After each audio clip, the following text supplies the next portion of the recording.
এজাক ভালপোৱাৰ বৰষুণ জাক আহিছিল, তিয়াই দিছিল মোৰ হৃদয়ৰ মাজভাগ। মনত পৰেনে তোমাৰ? আমি যে প্ৰেমৰ পাতনি মেলিছিলোঁ এই বৰষুণ জাকত ভিজি। পাহৰি গৈছিলোঁ নিজক, কেৱল প্ৰতিটো টোপালত তুমি আৰু তুমি।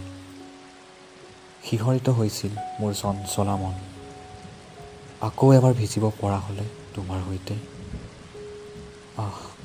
মোৰ উশাহৰ নামনিত এতিয়া হেজাৰ বৰষুণৰ ৰুণজুণ কেওৰৰ শব্দ। স্মৃতিবোৰ সজীৱ কৰি তোলে বাৰিষাৰ বৰষুণ জাকে। অবুজ হৃদয়ক বুজাব পৰা নাই, তুমি যে এতিয়া মোৰ হৈ থকা নাই। সামান্য অজুহাত এটাকে লৈ আঁতৰি গ'লা তুমি। এতিয়া মই বৰষুণ হৈ বৰশী তোমাৰ মন মগজুত, নদী হৈ বৈ যাব মাথো তুমি। মৃত্যুৰ সিপাৰে লগ হ'ম আমি, পুনৰ বৰষুণ হৈ নামি আহিম আমি ধৰাৰ বুকুলৈ। প্ৰতিজন প্ৰেমিককে তিয়াই দিম ভালপোৱাৰ বৰষুণ জাকত।